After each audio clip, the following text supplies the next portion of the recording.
once again. Thank you for being here with us tonight in person and online. Mr. Palladino, please call the roll. Sure. Trustee Dattis. Here. Trustee Darrow. Here. Trustee Jacko. Here. Trustee Velez. Here. Trustee Williams. Here. Vice President Benamini. Here. President Munoz. Here.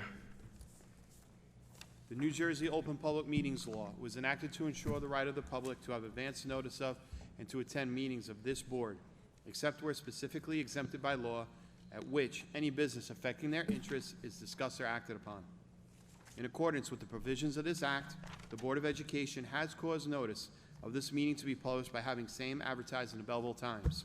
Also, notice of this meeting has been mailed to the members of the Board of Education, the Borough Clerk, all elementary schools, the middle school, the high school, Hornblower Early Childhood Center, and posted on the district website. Also, this meeting is being televised via the district's YouTube and Facebook pages.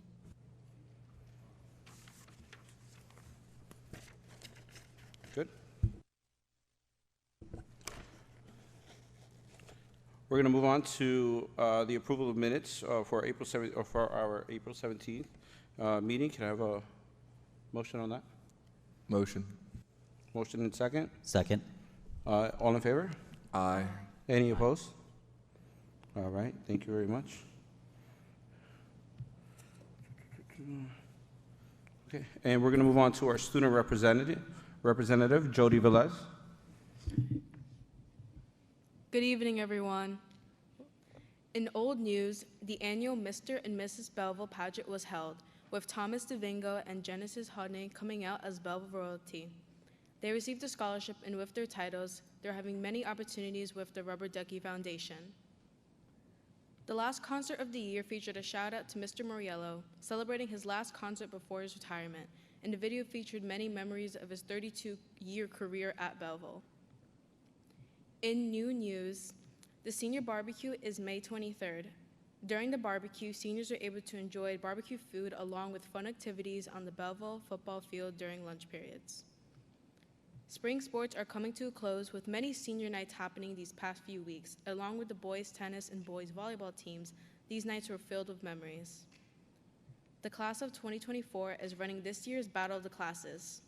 Hosted in June, all classes will compete in various activities on the Belleville High School football field for prizes. And lastly, we're excited to announce that the class of 2023 will be celebrating their prom this Wednesday at Nanina's in the Park, and students should arrive at 7 p.m. Thank you. Thank you, Jody. We're going to move on to Dr. Tomko in Superintendent Report. Thank you, Mr. President. Good evening, everyone. Those of you at home watching us, I hope you had an incredible Mother's Day for all our mothers out there. Very important day in our lives. Make sure you show appreciation. There are incredible things going on in the district. Just an incredible year. Again, coming off learning loss, coming off, unfortunately, we still are talking a little bit about the pandemic. Hopefully that's all gone soon. But I think as a district, we've made incredible strides in cutting edge programs. And I want to thank the teachers, the administrators, staff members, our secretarial staff members as well play a major important role in all this. Parents, and of course the students. I mean, this has been one of those years. I've been doing this for 25 years now, and this has just been an incredible year of working together, showing resilience, and understanding that our students, even though we can measure success by success, I think we measure greater success in all those times that we look at adversity and we rise above those things. I think it's more important that we show that type of resiliency to our students. And this district, this team has done just a phenomenal job showing that this year.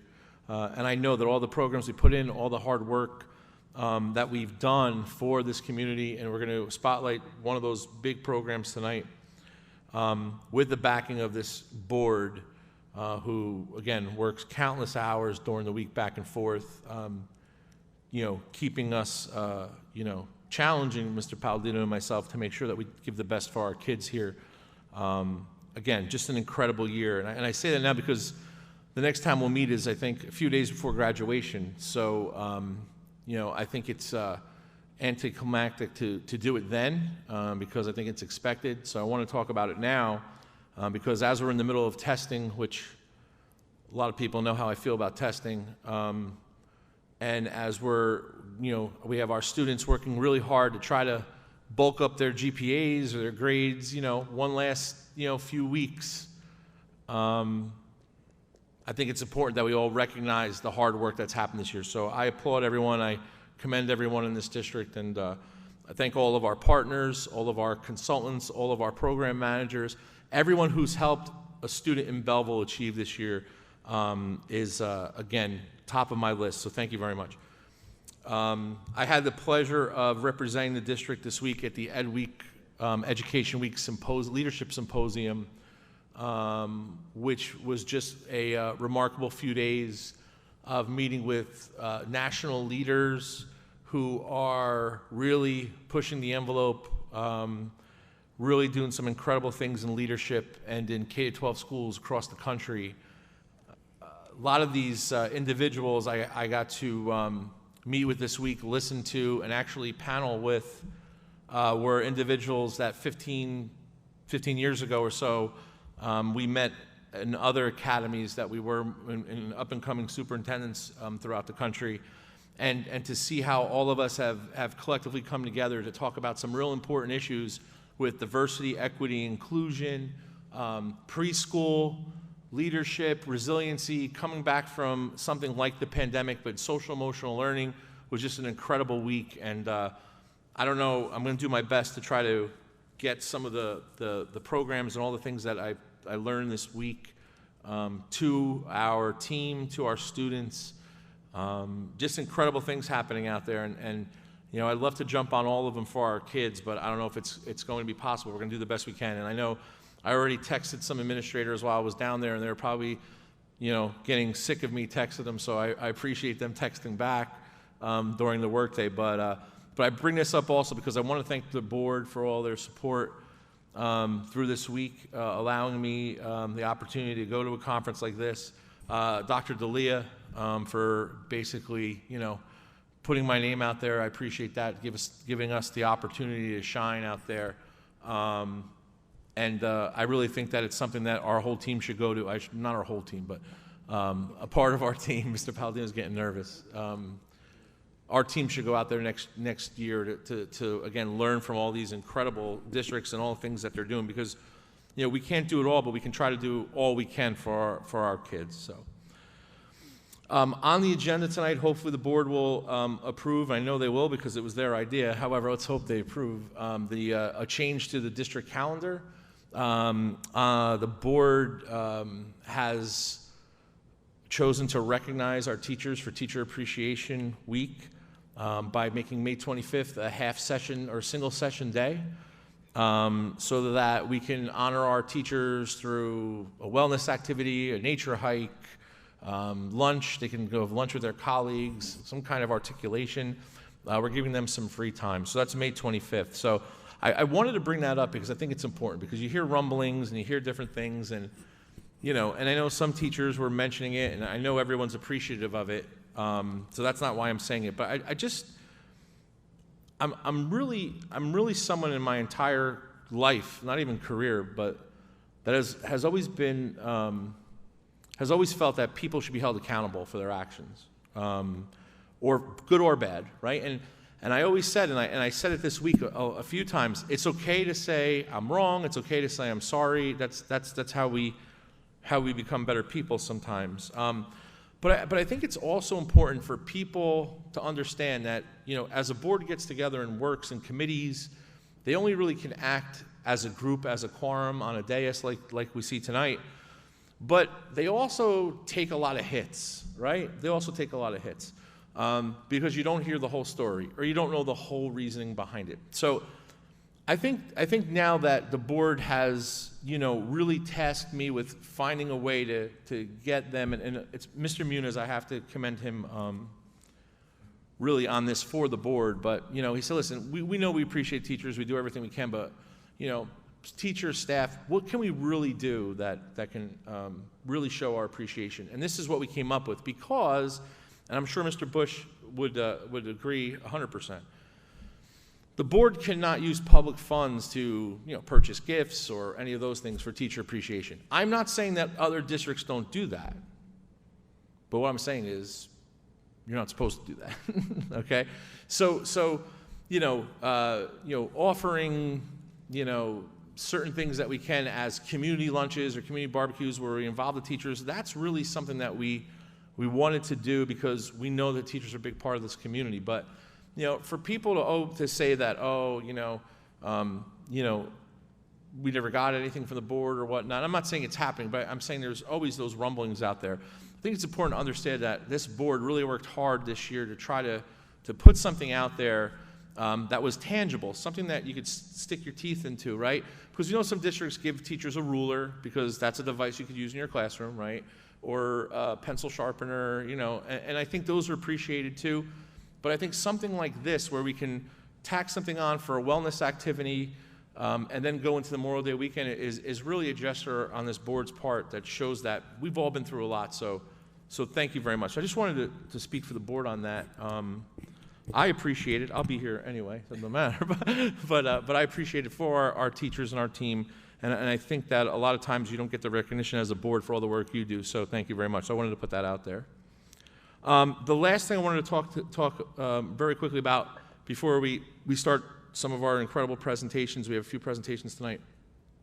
And I'll do the HIB first so we get all the crazy stuff out of the way. Is some of you have heard about some of these shared service agreements that we've been trying to work with the township. We've been working on several years, and I spoke to the board a little bit before, but again, talking about accountability, and I'm all about dispelling rumors that are out there. So Mr. Palladino, myself, Bush Law Group, we all done our due diligence in working with the township and getting them these shared service agreements, and it's on their desk. It is, and again, although the board, I'll speak for the board, although the board feels that a shared service agreement in some of these areas would definitely assist the township in funding, personnel, and just seamless transition into getting rid of barriers that just come up on a daily basis because of these things, the ball is really in their court. This is not something that we need to do as a board. It's just a suggestion that we think is a good idea. So I don't want anyone to be out there blaming this board, or me for that matter, in trying to challenge some of these things or stop some of these things. So they're out there. Regardless if it's a good thing or not, that's the you elected municipal officials, you elected board members to make those decisions. Mr. Palladino and I are just charged with putting those things together. So that's just to kind of lay it out there. And one of those things that we're trying to work together on is the summer camp. So a lot of parents have been contacting me about summer camp because they heard that the rec is going to be using our sites and our equipment and other things like that. And we're here ready to listen, but nothing's finalized. So again, this is our last meeting until mid-June. The board hasn't approved anything for camps yet. So we're hoping that something will work out in the meantime, but I really can't give you any more update on that. But again, the amount of calls I've been getting and some of the concerns with it being this late is something that I'm hoping that the rec department and municipality can kind of work on, so we can assist them if we can. But there are certain things that there's certain spaces that are taken up this year that we weren't aware of that they needed, but we have a major HVAC program project going in. For air conditioning at the high school and some other sites. The high school, senior or whatever auxiliary cafeteria is going to be completely remodeled. So there's a lot of stuff happening. So, I just wanted to be completely transparent in what the board has worked hard on and what we are kind of waiting for, regardless of what the outcome is. But that's your answer. So, all right. Finally, HIB score reporting. It's on. Or it will be posted to the website after I read it. And again, the max score for each grade is 70. The score is 78. I'm not really sure why they just don't round it off to an 80, but again, it is the Department of Education. It's their decision. So 78 is your top score. And this is something that's basically, these are self-reported grades based on what the building and what the HIB coordinator in that building feels has been professional development. has been reporting, has been some kind of counseling with regard to that, and there's a checklist. So it's basically a self-reflection, something to work on. The actual HIB scores do come out at a later time. So here is our reporting. And this is the district grade report that came off of that self-assessment. The high school is at 78, middle school is at 76, school 3, 76, school 4, 78, school 5, 76, school 7, 76, school 8, 77, school 9, 76, school 10, 76, and HEC is 77. So again, we'll be posting these after the meeting tonight. All right. So let's basically, we're going to start with a quick presentation on an experience that one of our incredible teachers had here from the middle school. Was a South Pacific experience where he basically teamed up with a group to really just spread the musical message to students in some other countries. And when we talked to Mr. Webb about this professional development experience, I said, listen, if we're going to let you take this brief sabbatical and do it, you better bring it back to our kids. And I think he's done an incredible job so far. And he approached us about a week ago and said, hey, can I do it for the community? And I said, come up and give us a presentation. So, Mr. Webb, I can't wait to hear what you have. And I think we should probably clear the front here, if anybody wants it. It's all yours.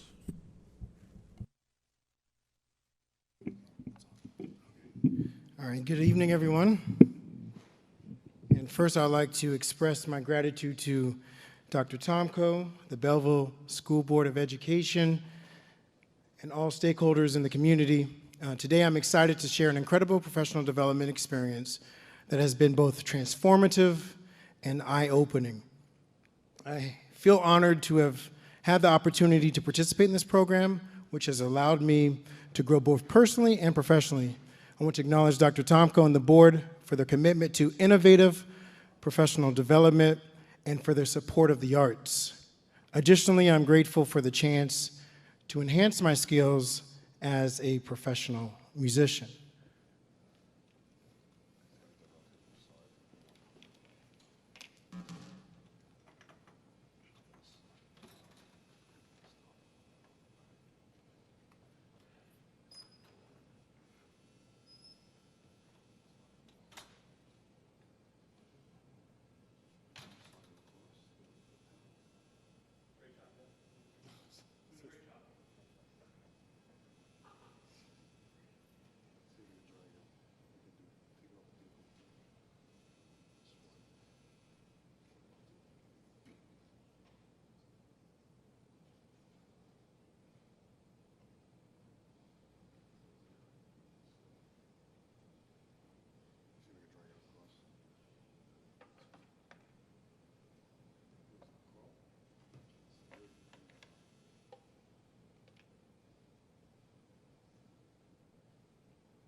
Sorry, Doc.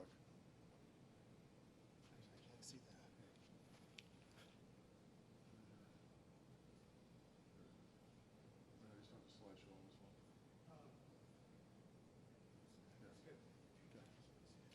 Don't take it too far. See it now?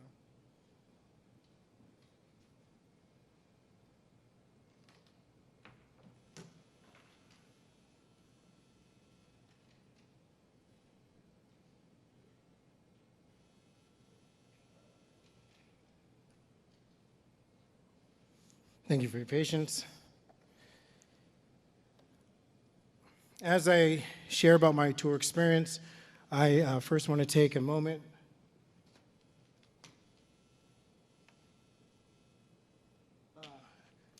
just take a quick moment to acknowledge the incredible achievements of BMS Music this past year. Thanks to the dedication of Thomas Ubriaco, Mr. Eugene Moriello, who, as mentioned, will be retiring next month, our music education program at Belleville Middle School has thrived. We have had the privilege of performing during the Hispanic Heritage Month. During the holidays, the students at BMS Music performed at their holiday show for 6 of the elementary schools, and we also participated in an Empowering Intersections concert in March that celebrated both Black History and Women's History Month. Lastly, we're excited to perform a brief snippet of the Chorus and Stompers at the upcoming Fusion Festival on Saturday, and our final performance will be on June 1st, and we'll mark the end of the school year and honor Mr. Moriello's retirement. All right, so last month I toured Fiji and Tonga with my sister's band, The Sounds of A&R. And real quick, the band, my sister April and Randall, they're husband and wife, and they're the co-founders. My friend Addison's on piano, my brother Jacob on bass, and that's me over there on the drums. So the event was sponsored by American Music Abroad under the United States Bureau of Educational and Cultural Affairs Exchange Program. Our tour is a part of the commitment to deepen the U.S. partnership to the South Pacific. Vice President Kamala Harris announced that she is committed to strengthening the relationship between the U.S. and the South Pacific. So our performance in Tonga was scheduled to coincide with the establishment of the embassy there, but they're a little behind, so it's going to open up next month.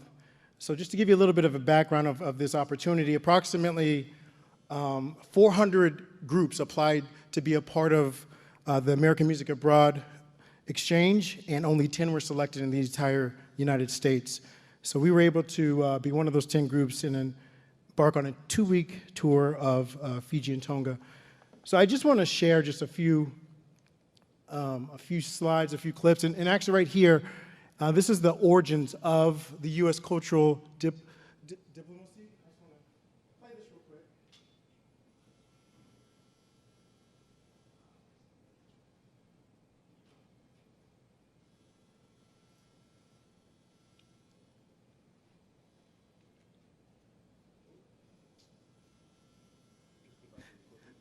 Okay.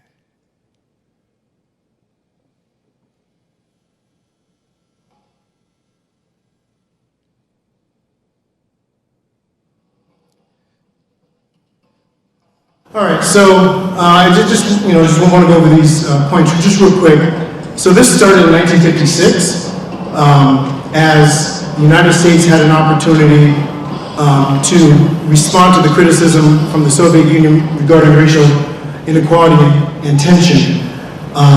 During that era, some of the top jazz musicians of the country were part of this program. And one part about this that I want to highlight is that in 1957, Louis Armstrong, he decided to cancel the tour because of what was happening here in the States. This was during the time of the Little Rock Nine, when there were students who were trying to enter a high school in Arkansas, Central High there. And because of his cancellation of the tour, it sparked a conversation that eventually President Eisenhower stepped in to help these kids. So I just wanted to just frame that as this program has a connection to social justice leadership, which is something that I'm studying right now in my doctoral program at William Patterson, and I just wanted to make that connection there. So I'm very proud, to be a part of something that has such a deep heritage within this country. And just real quick, as I mentioned before, there's just some sites here of us just touring the countryside, and real quick here, just some other photos of us performing and embracing in the culture of Fiji and Tonga. And as Dr. Tomko mentioned, we had a lot of experience with working with the students there. And I tell you, that was probably, such a remarkable experience, a refresher for me as I come back to Belleville and to continue to work with the students here. I have a few videos, but I'm going to see if I can find. And I just want to just really emphasize this point, because this is why I went on the tour, was just to emphasize how this opportunity helped me grow here at BPS. So I gained a deeper comprehension of diversity, equity, inclusion, and belonging in the context of music education. You know, being able to go somewhere else and to truly see things firsthand, that obviously allowed me to see, first of all, just to be able to see things can be just, how should I say this?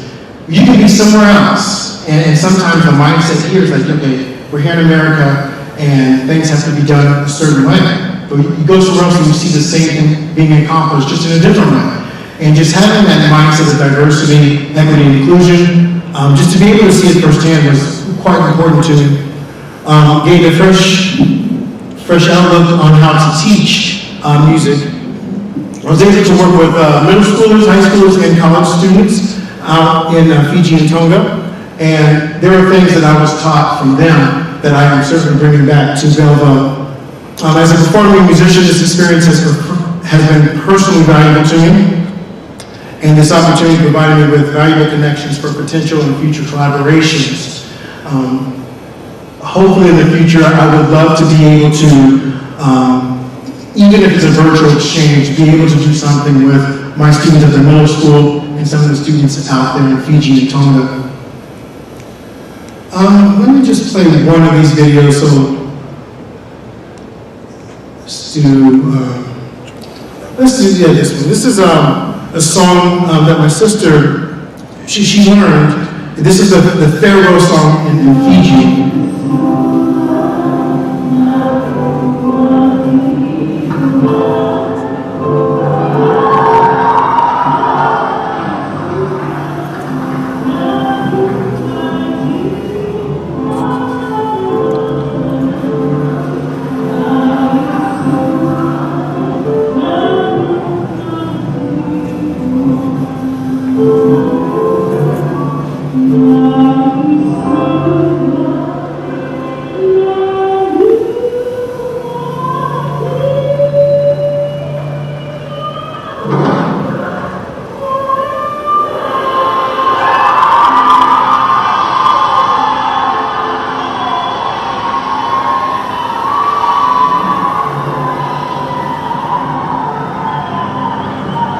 So ladies and gentlemen, I can go on talking about this for a while, but I want to be respectful to the time. So thank you so much, Dr. Tom, on the board for this opportunity.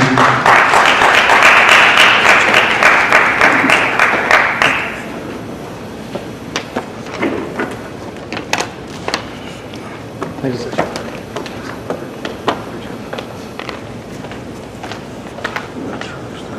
Thank you. Thank you, sir. Got it?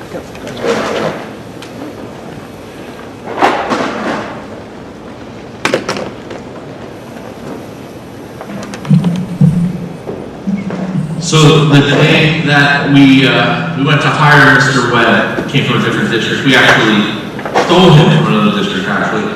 We needed to build our music program. Principal Boyle, I was talking to him after I met with Mr. Webb. And I said, you sure about this guy? What do you think? He goes, he's a game changer. And he's right, he was right. I mean, the program's been phenomenal. I think everybody just has kind of gravitated around some of your enthusiasm. So we appreciate it, thank you very much. And hopefully we can continue to support some of these adventures that you have and get our kids involved. So thank you again.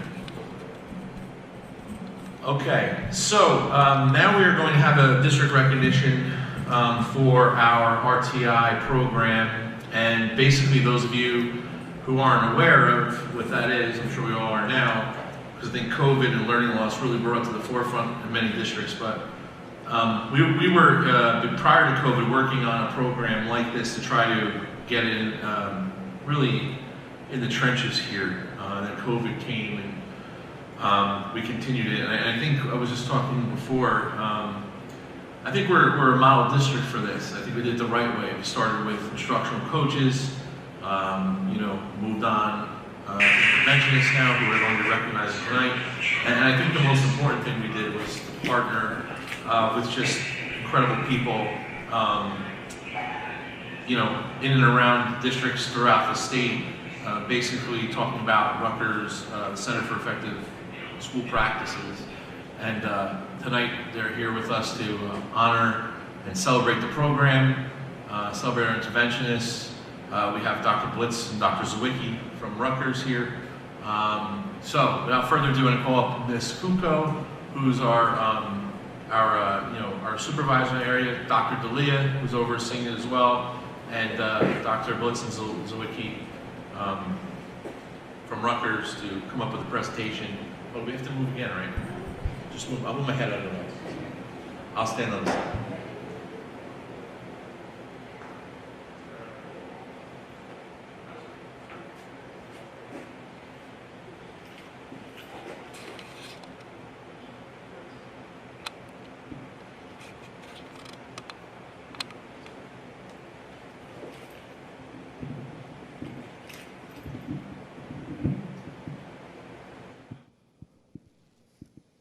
I want to be brief, but very succinct with my sincere thank you to the board.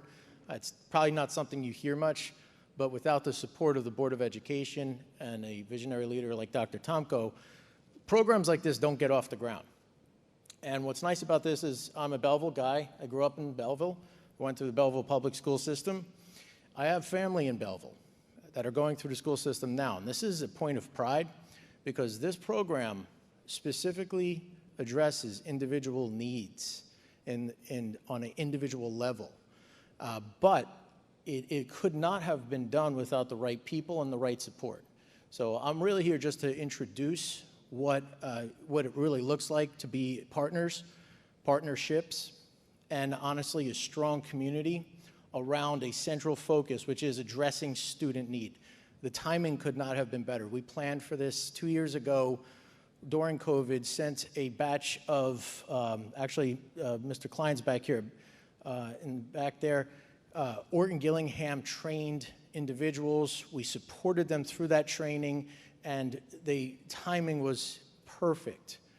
And then we also had the great fortune of partnering with Rutgers University. So I'm just going to briefly introduce Dr. Zawicki and Dr. Blitz to just say a few things about the Rutgers partnership, and then Ms. Kuko will take over. But I really wanted to just say thank you. It means a lot to have the support and to be able to get our kids the individual attention, academically speaking, that they need. And this is going to be growing and blooming to include so much more. There's a lot of moving parts here. So I've kind of did my part here. Thank you, Dr. Dalia. It's a pleasure to be here. One of the things that we discuss at Rutgers all the time is this is one of our premier partnerships. Belleville really is a leader throughout the entire state, and the past 2 Mays, the New Jersey Principals and Supervisors Association hosted the statewide RTI Summit. And both times when they said, well, who are the best districts that you work with, the first words out of my mouth were Belleville. And the response from all the attendees, in particular, getting the text messages like, wow, Belleville is just amazing what they're doing. And so part of the story is to understand that, you as a board and your leadership and Dr. Tomko started the work on response to intervention right before the pandemic started. And when other districts kind of shut down, Belleville, dealt with everything that was going on, but increased the professional development during that time period and really emerged from the pandemic a leader ready to go and making sure that they were assessing student need during the pandemic so that all those interventions were being given to students during the pandemic and as we exited the pandemic. Not a lot of districts did that. A lot of districts local to us, you can throw a stone, stayed closed and let the data build up. And then June of 2021 said, okay, now we're gonna deal with learning loss. That wasn't the case here in Belleville, and that's why you guys are that exemplar model. If you don't know what response to intervention is, by the way, this is like the most inside baseball thing in all of education. It's very difficult and a lot of acronyms. But anyone remember the APGAR score? When babies were born, nurses do, right? So we bring our babies into the world, we universally screen them, we have a rating, 1 through 10. If the baby is healthy, they'll get a score, 7 through 10. Someone's gonna cut the umbilical cord. After mom did all the work, dad gets to take credit and take a picture with the baby. 5 through 7, healthy baby, but dad, hold on 1 second. There's probably gonna be a little bit of suctioning, something like that going on. The nurses got it. If it's a score below 5, the nurses will say, hey, have a seat. and there's definitely some suctioning going on, and the other nurse is on the phone with the NICU saying, we're going to let you know in 3 minutes what's going on with the baby, and if the score is below 3, that baby goes to the NICU. Universal screening, if you see this, you do and execute this research-based best practice. So we bring our babies into the world, and by the way, that was invented by a nurse, stolen by a doctor, and he has the name for it, but phenomenal program. But similar to the APGAR score, response intervention is essentially the academic APGAR score for our kids. We see data, and when we see things and we see certain indicators, we have research-based practices ready to go at a moment's notice where we can help kids. And you guys have implemented that system, and not only I wouldn't say you are a model, you're an exemplar of that. And so the other thing too, your investment in early childhood education just helps all of this. So congratulations on that, and thank you for the partnership. And Ms. Kuko has been absolutely fantastic in all of this, and your interventionists truly are world-class. Thank you so much. Good evening. Thank you all for your support and your time.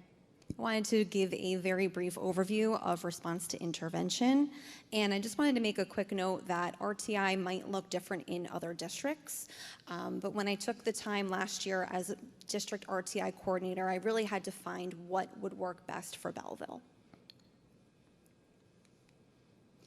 So, as previously mentioned, RTI is preventative, it's proactive, and it's a multi-tiered approach.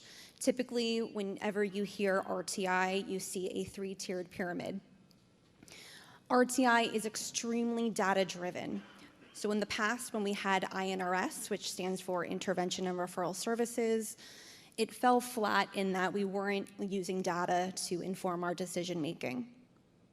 Each tier has varying interventions of support, and we are constantly monitoring progress. So this is what the tiers of support look like in Belleville. On the left-hand side, you're going to notice that there are some arrows. From tiers 1, 2, to 3, the levels of intensity of the intervention increase. However, it's very important to note that there's flexibility between the tiers. There should be movement. It's not a one-way ticket to go all the way up to intensive interventions and then a CST referral if needed. You might have a student needing tier 3 support, and then after about 8 weeks, they might drop down to tier 2 because they've had adequate growth. So for tier 1, that encompasses all students.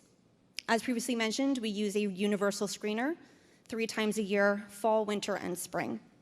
This gives us a pulse as to how students are performing, as well as some skill deficits. We have amazing instructional coaches who work with teachers with best practices, differentiation, and guiding them in all capacities. If a student's not making progress, we move to tier 2. We have small group instruction that's being utilized. It's more targeted. We also use the RISE period, which is built in to the schedule, and we have before and after school tutoring as well. We intensify interventions at the tier 3 level. This is where our academic interventionists come into play. They frequently progress monitor by using various assessments, CBMs, which stands for curriculum-based measures, and they work so hard with our tier 3 students. So here is a very brief snapshot. I wanted to highlight a particular school. This is school number 7, kindergarten, STAR Early Literacy, which is one of 3 screeners that we use in Belleville. From left to right, you're going to see the progression from fall, winter, and spring. I had recently spoke to Mr. Belton, who's the principal at school number 7, just to say to him, did you look at kindergarten yet? Did you look at the growth? And he couldn't believe it. This highlights not just tier 3, not just tier 2, but all the students at school number 7. So I wanted to just briefly shout them out. They did a great job. So speaking of our students, these are our tier 3 kiddos. They look so happy, don't they, with their emojis on their faces. But We use a multi-sensory approach. You can see some salt trays. Students are engaged, they're having fun. They are also learning some basic foundational skills. And I do want to highlight our interventionists, especially those that are here tonight, because not only are we working with students and building upon their skills, but they're making the students feel comfortable. They're making the students feel as though that it's okay to still be learning. One important part that I wanted to highlight again is that with RTI, when you're in Tier 3, when you're working with an interventionist, it doesn't always mean that you are going to be referred to the child study team. We see growth, we see progress. So these are a few kiddos who made growth and exited Tier 3 and moved back down to Tier 2. So this wouldn't have been possible without the support of Dr. Tomko, members of the board. We appreciate you, we thank you, and I wanted to take a quick moment. Yes, Dr. Tomko, Mr. Munoz, if you don't mind, we're gonna recognize some of our interventionists real quick. Thank you.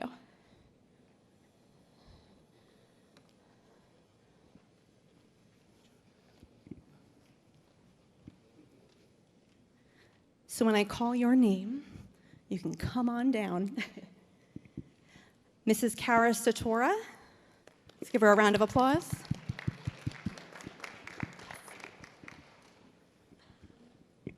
Mrs. Satora is a reading interventionist at our elementary schools. Yes. Should we start? Kara Satora, start finger tapping. Mrs. Nicole Michella.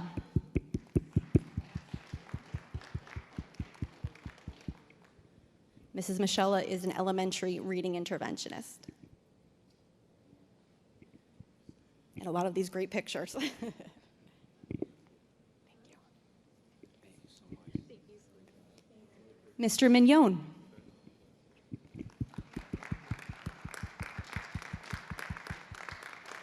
You have to run up.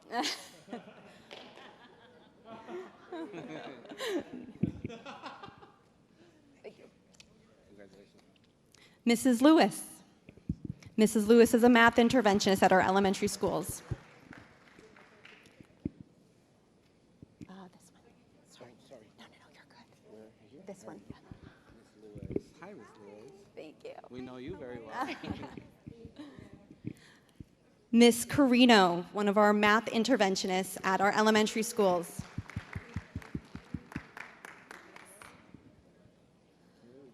It's like this nice long walk. I know, let's go. Yes, I know. Congratulations, thank you so much. Okay, he's, no, it's okay. And this is the last one, actually, because, no, this one. Miss DeGennaro, our middle school reading interventionist. Come on down.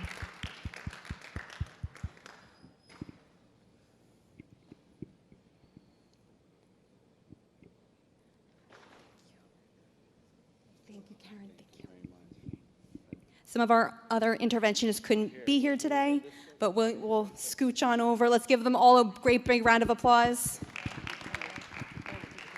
We'll take a quick picture.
Thank you. Once again, the interventionists have done an incredible job. And again, we have systemically brought this to the forefront over the past few years, and it's just been a fantastic program. So thank you all very much. Thanks for taking time out tonight, too.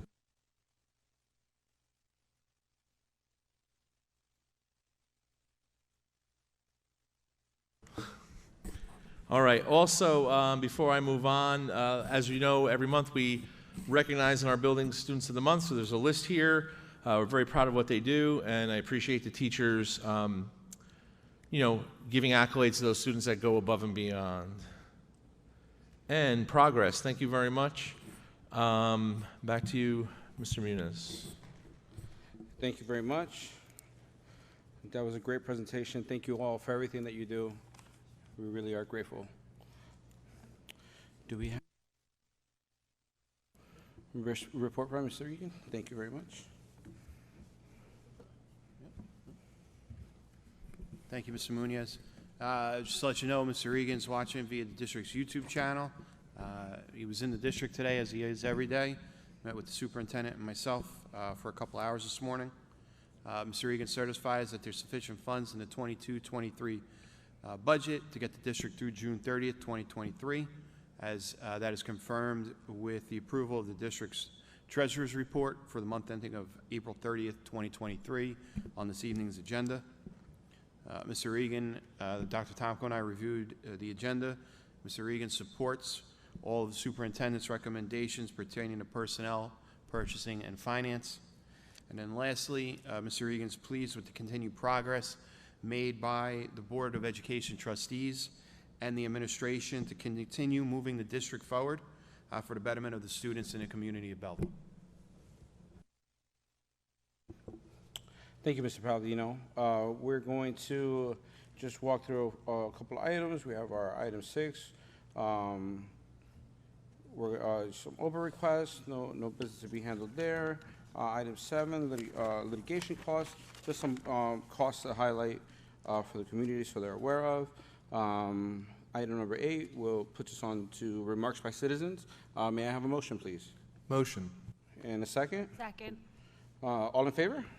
Aye. Any opposed? Great, thank you. Okay, 1 second. So I will call the individuals who wish to speak in the order that they appear in the sign-in roster. The individual called to be heard shall proceed with his or her comments as briefly as the as the subject permits, with a maximum of 3 minutes at the podium. All inquiries must be directed to the board president or board of myself, Mr. Michael Sheldon.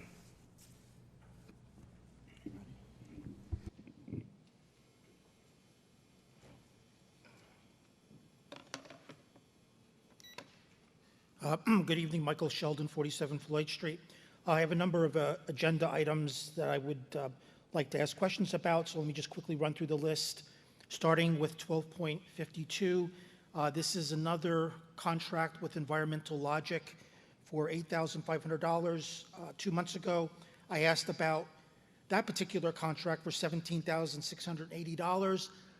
Dr. Tomko said he would get back to me about all of the contracts. Never heard from him. So now there's yet another. I won't go through the whole list. Maybe I'll save that till later. Next agenda item, 12.17. This is for outside psychiatric services. The district has, I think, 7 or 8 psychologists on staff. Obviously, there's a world of difference between psychologists and psychiatrists. The latter are medical doctors. But nevertheless, you're approving $1,000 per hour for this psychiatrist. I did some cursory checking online to see what the going rate is for school psychiatrists, and it's typically $130 an hour. So I have to ask, why are we paying $1,000 an hour? When this firm was first hired, they started in April of 2022 at $750. A month later, it went to $875. Now it's $1,000 an hour. Just as a point of reference, Dr. Tomko's salary works out to $125 per hour. Next item, 12.8, you're paying $50,000 for maintenance on the district's public address and intercom systems. Correct me if I'm wrong, but these are all brand new. This is why the referendum was approved in 2017, and we spent nearly $50 million putting in brand-new PA and intercom systems. So why do we need to spend this amount of money this soon for maintenance purposes? Next item, 12.23. We're spending $33,000 to replace an existing canopy outside the high school. Could you be more specific about that?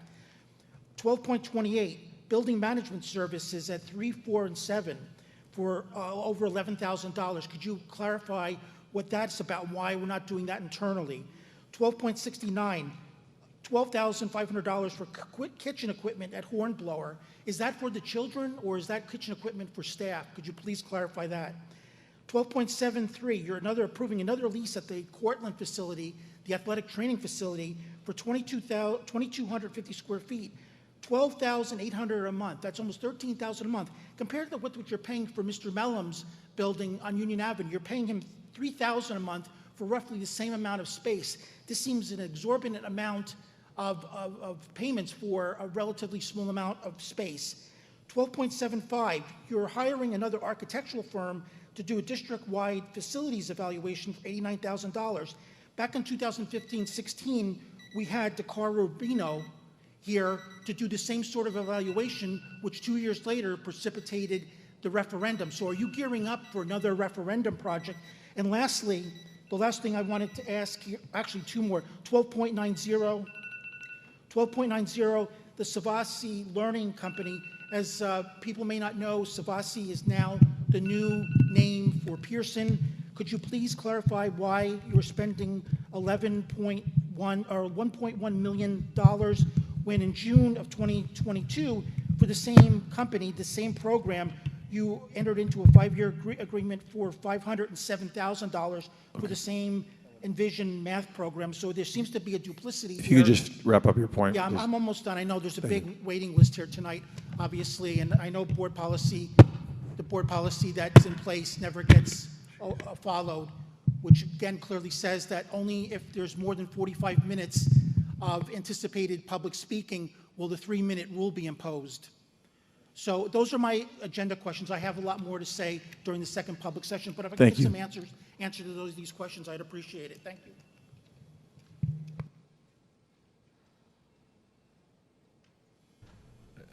Through the chair, I don't know. That was so fast, I only got like half of them, so. Well, I didn't really, thank you.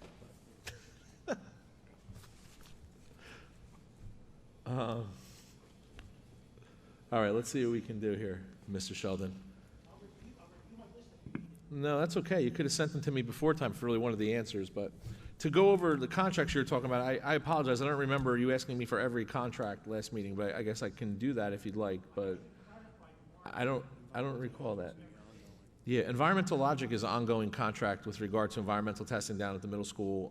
But just to make you aware, because you were on the board at the time, we've been in front of the game with all the environmental testing, air quality.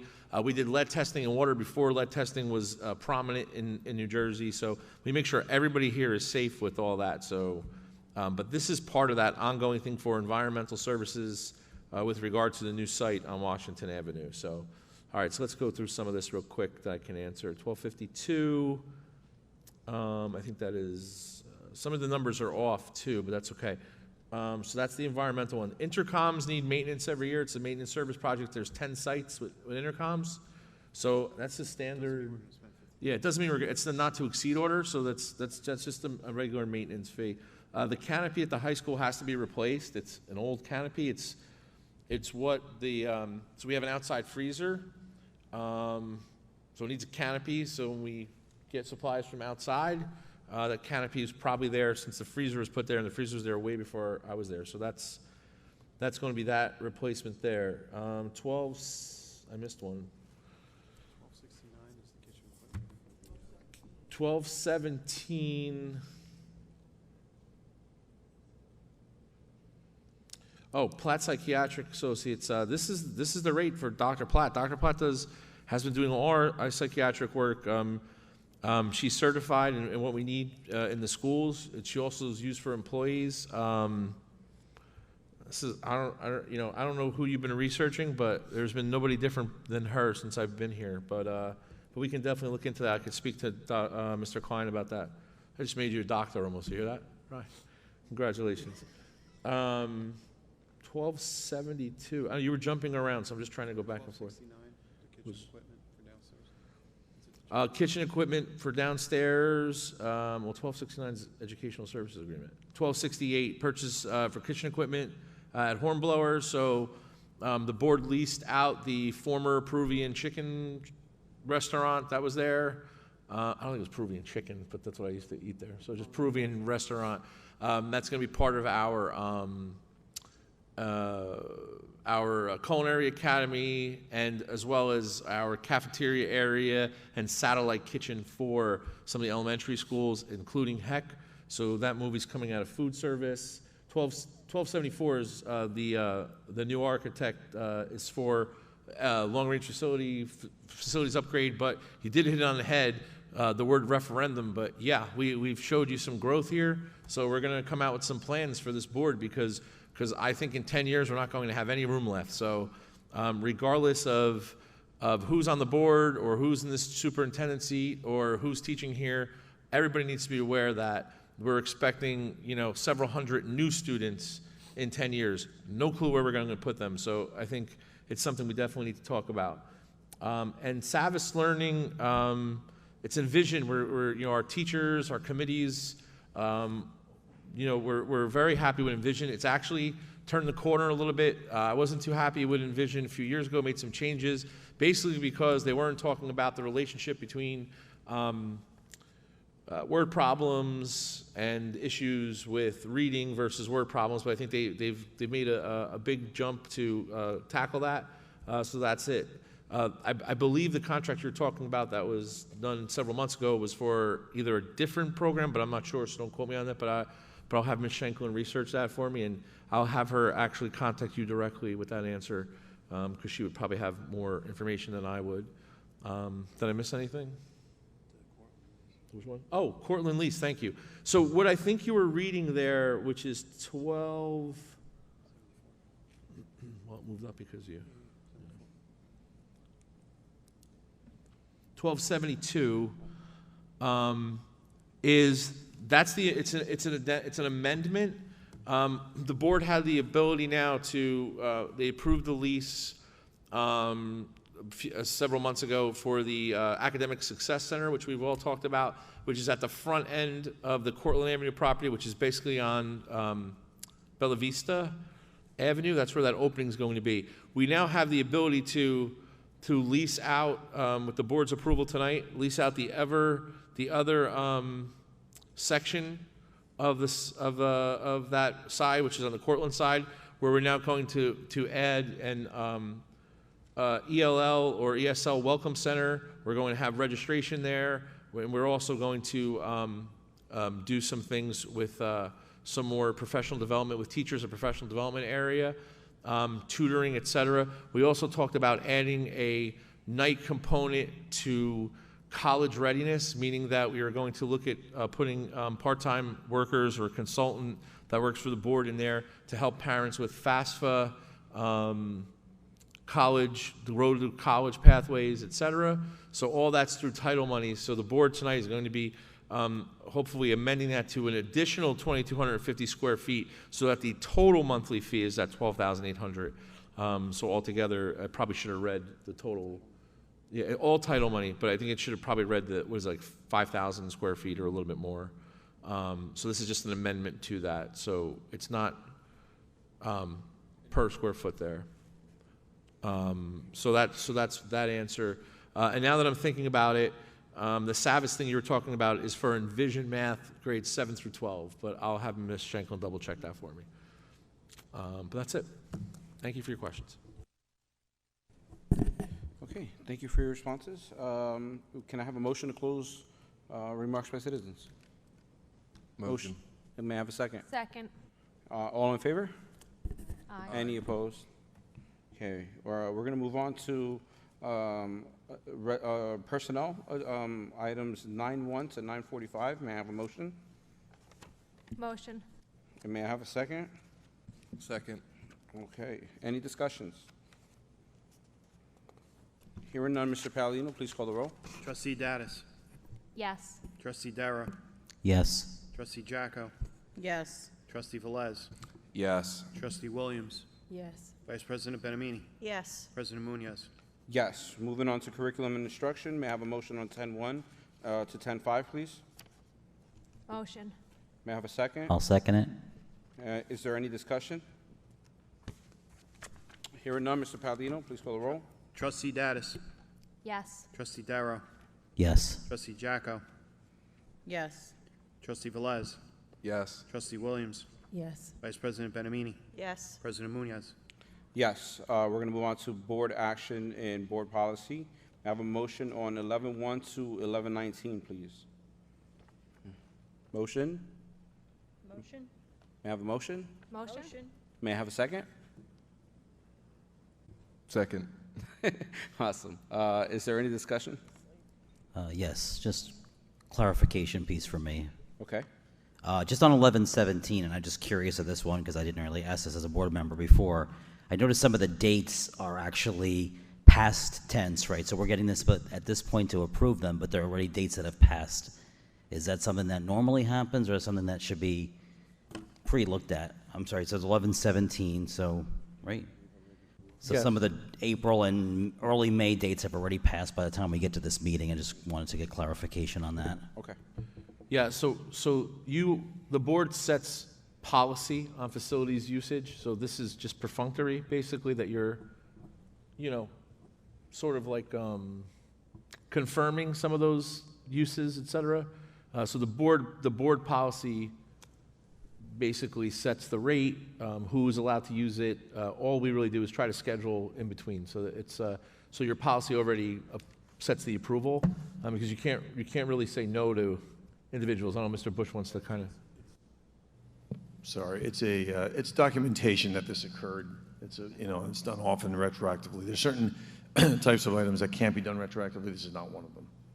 Yeah. Thank you. I just wanted to clarify again. Thank you. Okay. Any other discussion? Yes. Okay.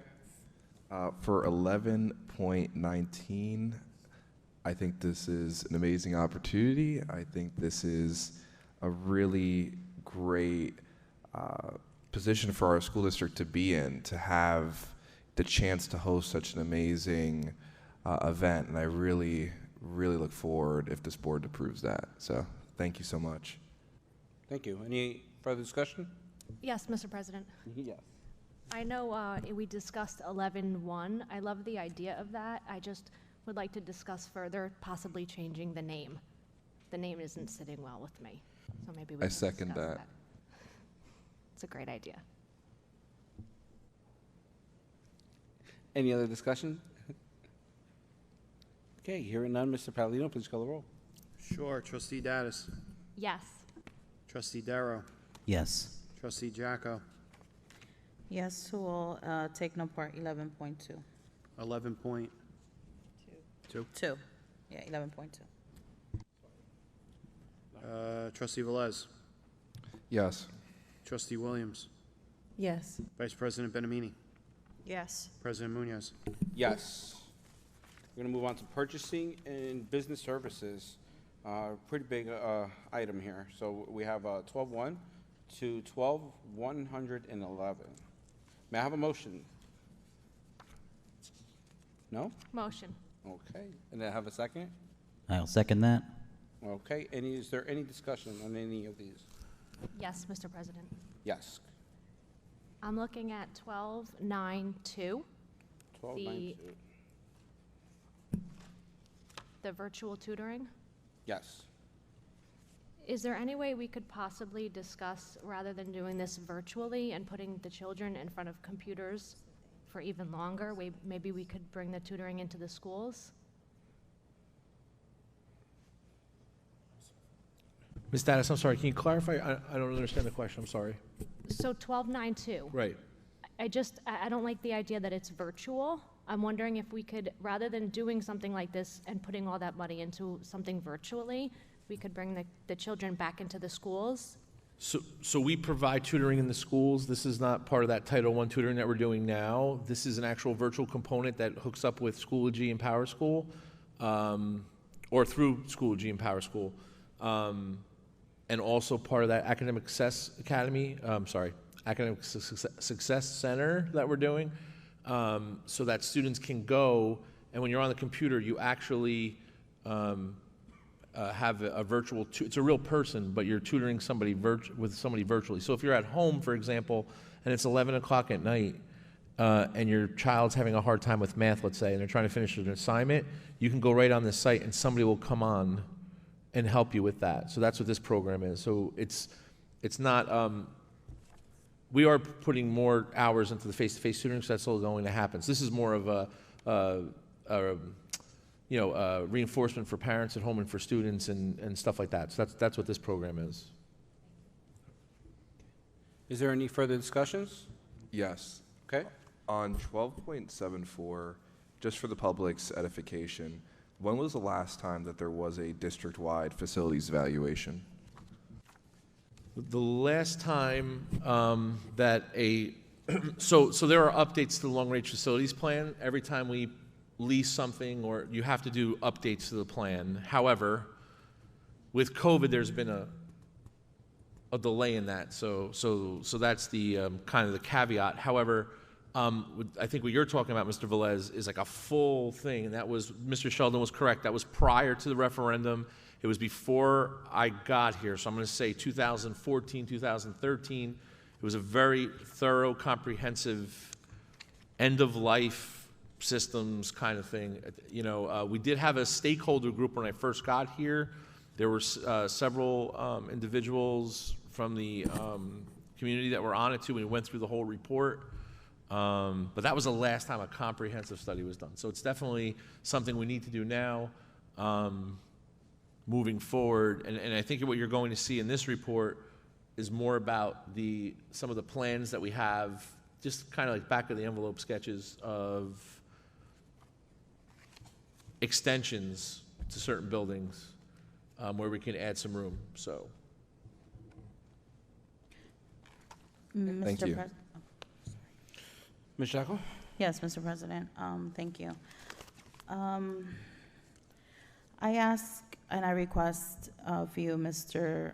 President, Mr. Muniz, that in the future, a lot of these items fall under operations. So I kindly ask you to please, I would like to have committee meetings for operations every month to gain further information about a lot of the items on the agenda that I see have to do with operations. So I kindly ask for that. Thank you. Okay. Any other discussion? I'd like to discuss that through the chair, if I may. Sure. So I just want to be very clear, since Ms. Chaco brought up committee meetings through operations, et cetera, I just, I didn't think we'd be talking about it, but I think it's a fair assessment to give it a little conversation right now. The committee, and just for the public's edification too, committee meetings are run out of quorum or without quorum of the board so that we can discuss certain things here. The committee chairs can, through the president, schedule a meeting at any time, regardless if any administrator is available. We don't have to be there. I mean, obviously we're there to assist you, but with 3 people and several administrators, sometimes it's difficult to meet if you can or you can't. So you could have standing times, but things do occur, and we try to get them all on the same night so everyone can kind of make it. But by all means, if a committee chair needs a meeting, then please call the meeting. We decided as a group or as a leadership of the group not to have these virtually because the expectation for our teachers and our staff members and administrators is not to have meaningful meetings virtually. So we want to lead by example. We absolutely can if there's sickness or there's an issue. However, personnel committees cannot be done virtually, and negotiations cannot be done virtually because of the sensitive material. So I think it's important that we kind of note that. And,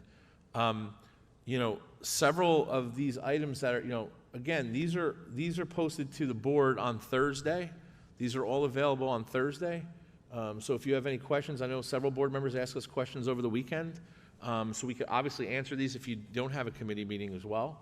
So I just want to be really transparent about that. But again, it is the board's purview to have its own committee meetings and give its own reports, which I'm sure most of you will do. at the end of today with your own committees or what you found. So I'm not saying not to schedule them or have standing meetings, but I just wanted to make that clear because I think there was some confusion on it with the last couple of weeks. So thank you. Mr. President, Mr. Muniz, I think it's important to have a monthly operations meeting because I know, in general, something, somewhere, in some building is transpiring on a daily basis, if not on a weekly basis, if not then on a monthly basis. So I'm just asking to be updated on what's transpiring because I am not physically in any building. I don't get paid to do this job. The only time I'm physically here is tonight at a board meeting, or if there's any activities or fundraisers done by our children, teachers, and community, and I show up. So therefore, I have no eyes, no ears inside the buildings or the school grounds or the locations that belong to the Belleville Board of Education. For that reason, I simply ask for updates because, for example, 12.21, a boys' gym at the middle school being refurnished, even though it might not be something of a medical surgery, it is something that I would like to know of during an operations committee, for example, just as an FYI. So, Thank you. Ms. Jacko, are you the chair of this committee? Yes. Okay, Mr. so President. whenever you want to host a meeting, you send out the email, the request, as everyone else does, and we schedule the meeting. And we'll make sure that, for the priority is obviously to have our director of our facilities be there, so that way we're getting firsthand information. But like you Yes. said, you don't have to request a meeting, you actually have the authority to ask for that meeting, and then we go ahead and execute that. Thank you. Is there any other discussion? Just have a clarification on 1289, and you may have discussed Sorry, this. what with- number is that? Oh, I'm sorry, 1289, you may have mentioned when Mr. Sheldon came up to speak. Just want a clarity, so the $1 million is split up over, it's a 5-year program, but it's split up over 2 years we're paying for it? Is that what I'm? 1289. 1289, Yes, you're correct on that. okay, all right, thank you. That is over a 5-year period. Okay. Any further discussion? Hearing none, Mr. Paladino, please call the roll. Trustee Dattis. Yes to all with the exception of 1274, that's a no. 12. Trustee Darrow. Yes. Trustee Jacko. Yes to all except 12.72 and 12.74. 7-2? You're voting no on both, 7-4? correct? No to 12.72 Okay. and no to 12.74. The others, yes. Trustee Velez. Yes. Trustee Williams. Yes. Vice President Benamini. Yes. President Munoz. Yes. So we're going to move on to finance. May I have a motion on 13-1 and 13-10, please? Motion. And second? Second. Okay, is there any discussion on these items? Hearing none, Mr. Paladino, please call the roll. Trustee Dattis. Yes. Trustee Darrow. Yes. Trustee Jacko. Yes. Trustee Velez. Yes. Trustee Williams. Yes. Vice President Benamini. Yes. President Munoz. Yes, thank you. Okay, takes care of that portion of the meeting. We're going to move on to remarks by citizens. May I have a motion, please? Motion. And Second. second, everyone in favor? Excuse me. All in favor? Aye. Any opposed? All right. So I will call the individuals who wish to speak in the order as they appear in the sign-in roster. The individual called to be heard shall proceed with his or her comments as briefly as the subject permits, with a maximum of 5 minutes at the podium. All inquiries must be directed at the board president. Mr. Michael Sheldon.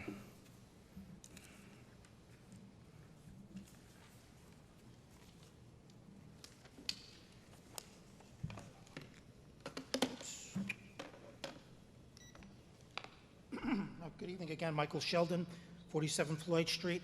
I want to start off by commenting upon the HIB report.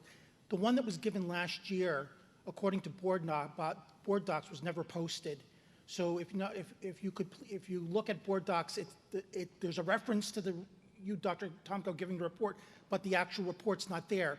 The previous years, those reports are present, but not last year's. So when you post this year's, please make sure you do last year's as well. There's been a lot of social media chatter in the last week or so about a particularly disturbing incident at school number 8 involving HIB, where apparently it wasn't the students, it was parents who got into a fist fight. And in conjunction with this, there's been a lot of other commentary about parents having numerous issues with HIB across all of our schools. So if you're not regularly looking at the Belleville Parents Group, I would advise you to check into that as soon as you have a chance.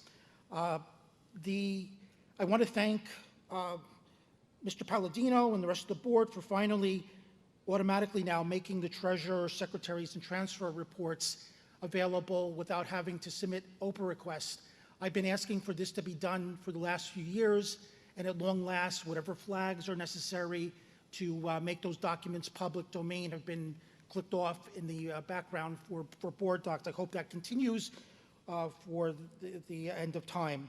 I want to follow up on what Ms. Jocko discussed a few moments ago, where apparently you're not having regular committee meetings. Based on what she was told, it's up to her to schedule a meeting.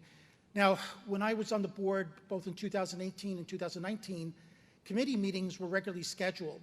It wasn't up to the chair to schedule. The chair could schedule extra meetings if he or she wanted to, but there were regular meetings every month, a week or so before this respective board meeting. I don't know why you're not doing that. I know when COVID hit us, a lot of things went out the window because of the shutdown, but at this point, I would hope for the sake of this entire district, all of the committees are regularly meeting at least once a month without having to schedule them separately. Let's see. I noticed tonight there's a new section on the agenda about extra legal costs that are not covered by insurance. What is the purpose for this? There's no information. I mean, you're just throwing out numbers. It doesn't help anything to post those numbers unless you're going to supply some explanation for the extra legal costs not covered by insurance. Let's see. The next thing I want to discuss quickly here. Earlier tonight, there was the RTI presentation, and the usual rah, rah, rah, look at all the wonderful things Belleville's doing to improve the academic performance of our students. Very recently, apparently, our best performing students, the high school, took their AP exams, those who wanted to.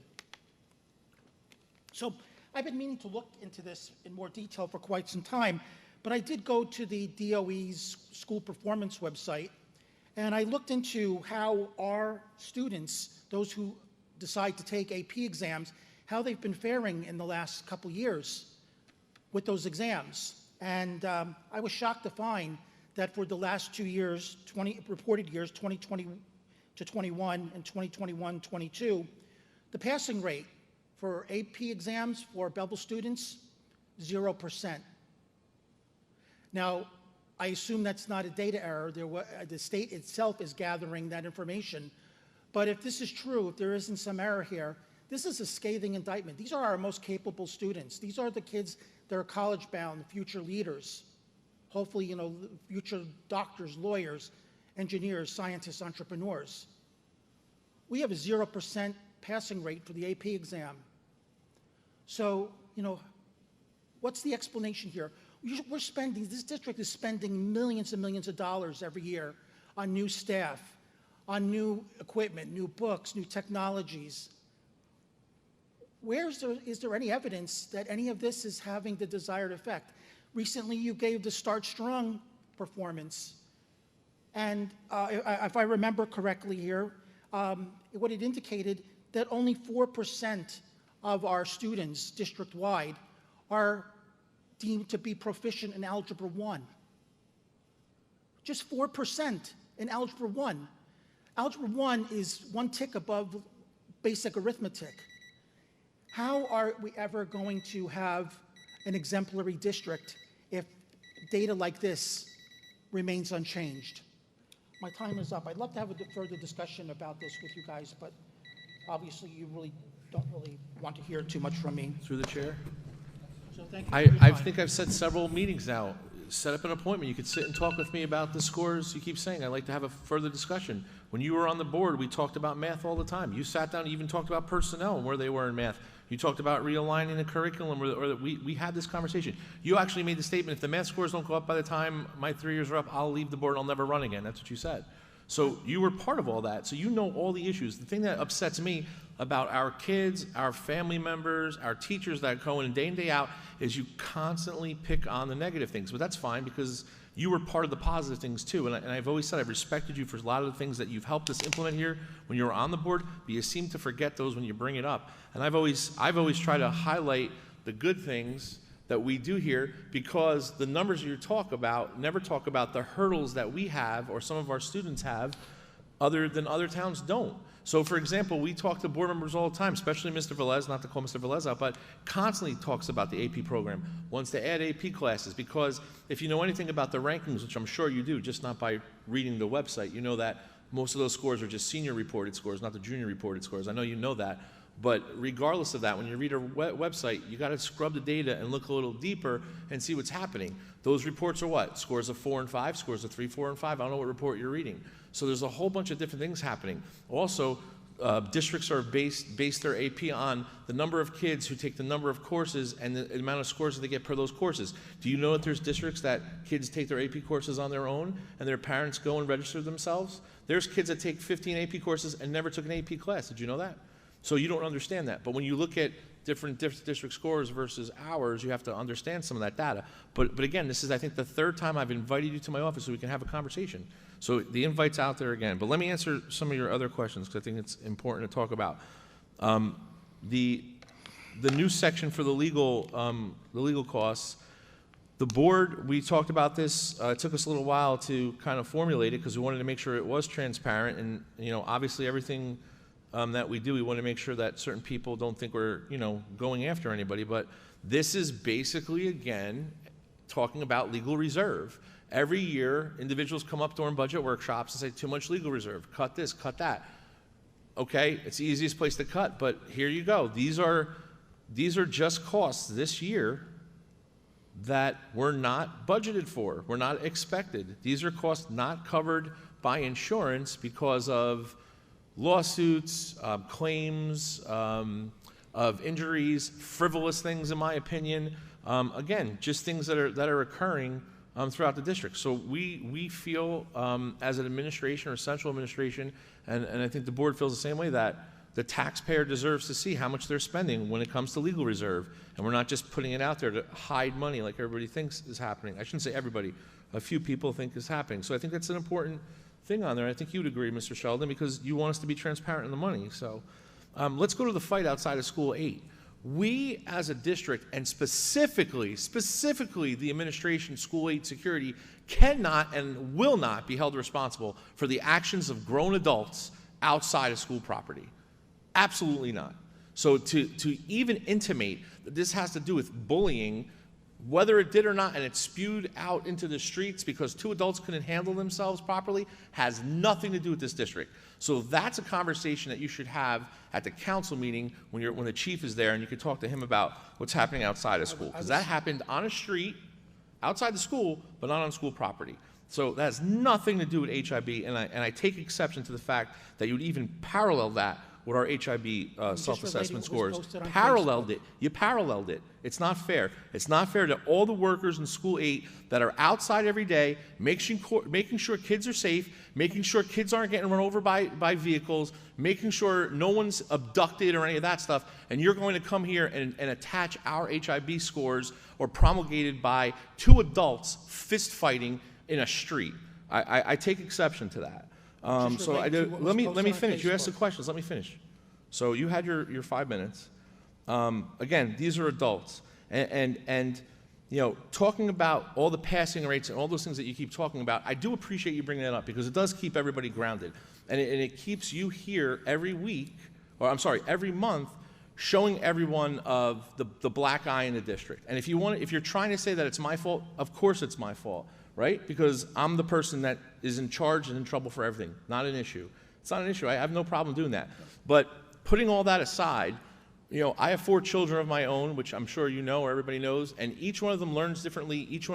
One of them is the best reader in my family, and one of them is not the best reader in my family. One of them is great in math, and one of them is not the best kid I have in math. You understand where I'm going with this?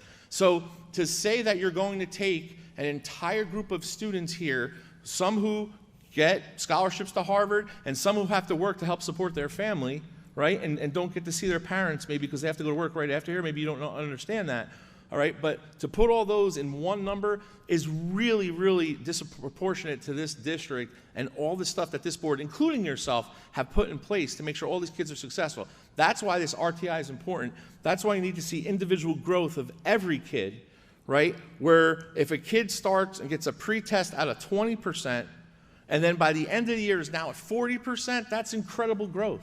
But guess what? It's not going to reflect in the numbers. And unfortunately, right now, we have some kids that are pre-testing, for lack of a better term, at those low numbers. So we're doing everything we can. So I would love for you to take your data ability that you have, we all know you have, and look at some of that stuff and come up here and report some of the positive things. And then you could always end with those negative numbers because those are the ones that, you know, get the rates out there for the newspapers and stuff like that.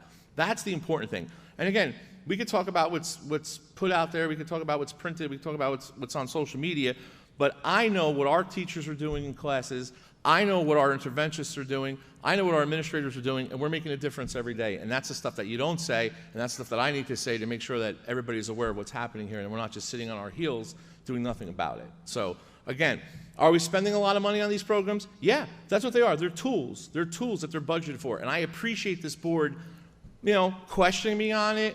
What's going on? You know, we have stakeholders that are involved in these decisions. We're using technology now. All of these things to try to help these kids get along, and we're proud of all the things that they do.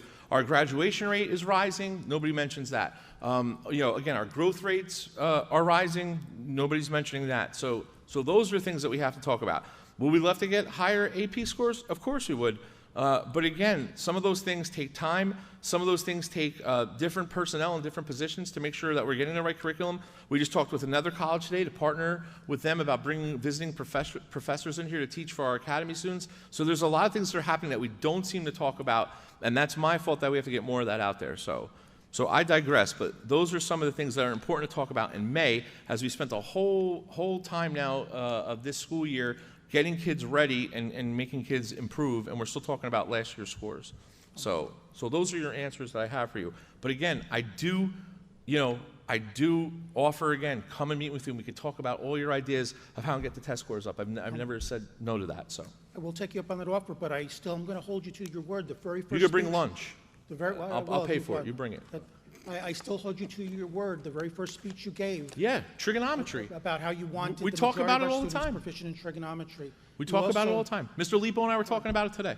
I also hold you to your word about in the summer of 2017 about the referendum, when you made the sales pitch and you said, and it's on video, that would be the only referendum during your career here in Belleville. Yeah. But as what you said earlier tonight with the new district facility search, obviously you're worried about what's going to happen with the growth of this township. Mm-hmm. And in all likelihood, what you're doing, you're setting the stage for, in all likelihood, another referendum. Well, but just because you put that public out there, I do stick by my word on that. And Mr. Palladino and I have been looking at some funding situations. We have a meeting next week that may not affect, there's a lot of money out there. Yeah. And we've done a pretty good job with preschool. Mr. Vargas is here, he's done an incredible job getting this township money for preschool. So we think we've found some ways of getting some interesting investment opportunities here for this. So we're still at we're still scratching the surface, but nobody said anything about referendum, but we're getting ready for growth. So I hope so for everyone's sake that you can get our elected officials to give us the sufficient funds to put Hope up so. a new at least one new building. So many other districts around us are sporting brand-new high schools and Agreed. middle schools. And what are we dealing with? 100-year-old plus buildings. So why are we getting such, the short shrift? I agree, 100%. All right, thank you. Thank you. Okay, Miss Avery Daddis.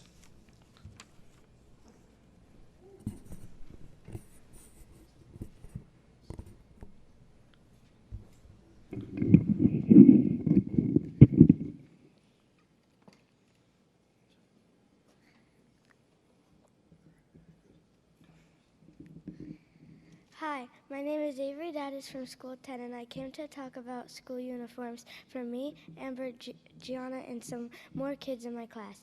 I think we should get rid of the uniform policy. Most kids say that they don't like them. They are very itchy and not comfortable at all.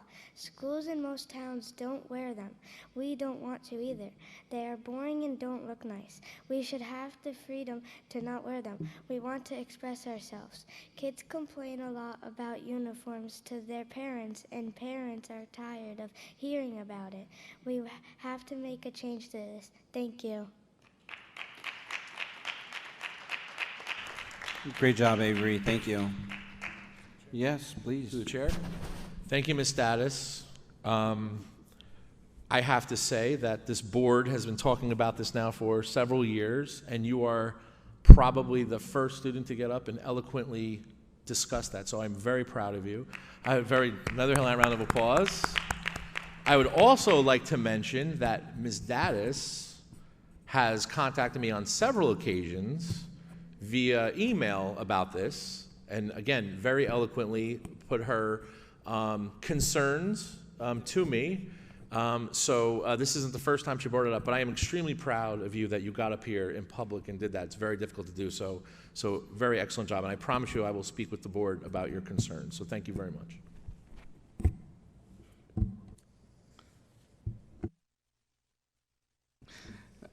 This concludes our remarks by citizens. Can I have a motion to close? Motion. Second. Any discussion? I'm sorry. All in favor? Excuse me. Aye. Any opposed? Thank you very much. Okay. So we're going to move forward to our board reports. Okay,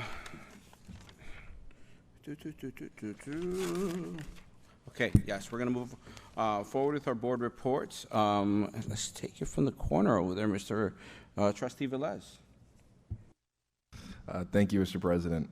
First off, I want to really commend Ms. Daddis for coming here and really eloquently speaking her truth to power, because that is so important. We need to listen to the people we are here to serve, and primarily that is the student. The student needs to be listened to. We've talked about this ad nauseum for years now, and we're finally hearing somebody coming here and having their voice heard, so thank you so much. Definitely something we should be looking at, this board, really something. Moving forward, I want to talk about just appreciating our teachers, because we just wrapped up Teacher Appreciation Week, and we cannot thank you enough. Thank you for everything you all do every day. Being a teacher really is just so vital to our society, to our children, and just the world. And we all, I could say, I speak for everyone here when we say thank you. So we really do appreciate you. Thank you. Talking about the theater arts program, we also just finished up an amazing spring concert, and they did such a great job. So thank you to Ms. Lombardi and all of our theater arts students. You guys do a great job every year. And wrapping up, I wanted to talk about the AP test scores. I think this is really an interesting area, as Dr. Tomko noted. I have been a proponent for many years, both off the board and on the board, for further AP enhancement and programs. Now, speaking specifically to the scores, I think it's very interesting that Mr. Sheldon mentioned that apparently Some data is reporting 0 when this conflicts directly with students who have told me directly within the last 2 years about their scores and how their scores really did help them to get into amazing schools like Harvard, like MIT. So I think that's very interesting. We definitely need to look into how they're reporting these scores and this data and maybe follow up on that. So as always, thank you all so much for coming out tonight, and let's continue to be collaborative and let's continue to move our school district forward. Thank you. Thank you. Trustee Jocko. Thank you, Mr. President. I have a lot to report. I attended the New Jersey School Boards Association Delegate Assembly as a substitute this weekend on Saturday, May 13, from 9 a.m. to 12 p.m. There were elections for the 2023-2025 New Jersey School Boards officers. Want to give the names of the ones that won the election. Our new New Jersey School Boards Association president is Karen Cortellino from Montville Township Board of Education. The vice president for county activities is Barry Fitzgerald from Lenape Regional Board of Education. The vice president for finance is Dr. Connors from the Piscataway Township Board of Education. The vice president for legislation resolutions is Shanta Jackson from Neptune Township Board of Education. Congratulations, and I look forward to their leadership. We also voted on 5 resolutions. The first resolution was from Hunterdon Central Regional High School District, which proposed a new policy language limiting New Jersey mandated students' assessments to one assessment or one assessment series that measures students' proficiency in the New Jersey Student Learning Standards, and that all assessments be left to the discretion of local districts based on each district's assessment needs.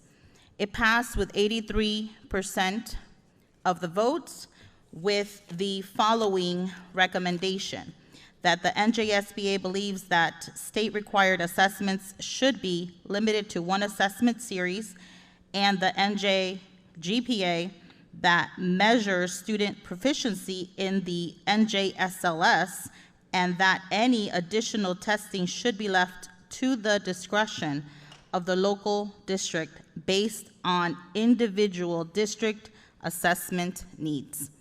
Resolution number 2,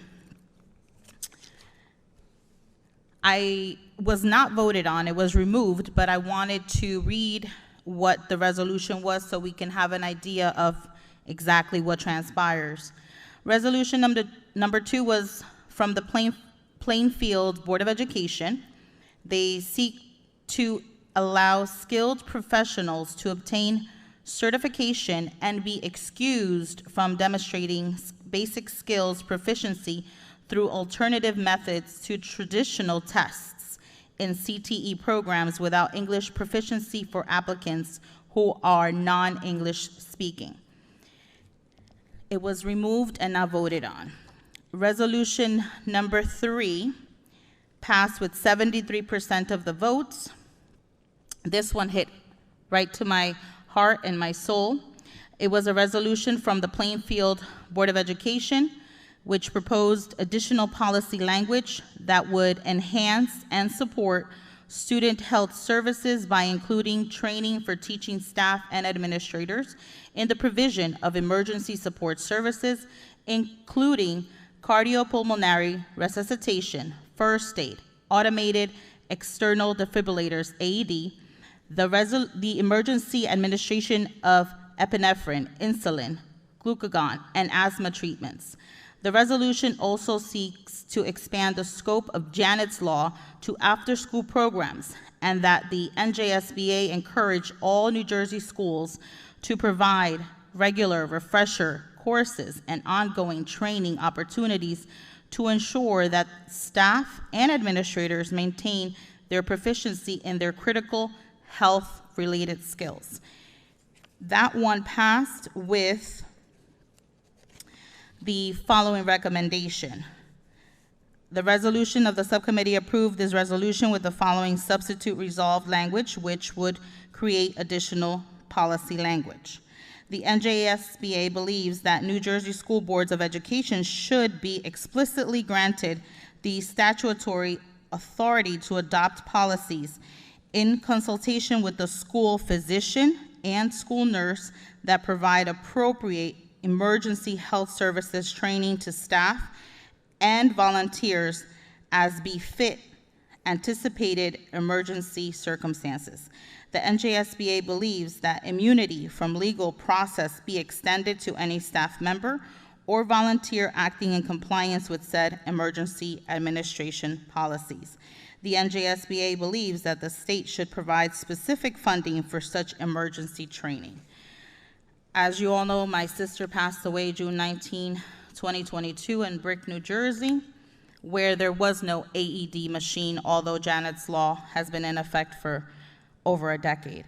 So that hit home, and I hope that if there is such an emergency, which I pray that there isn't, that the AED machine is there available for any of our students.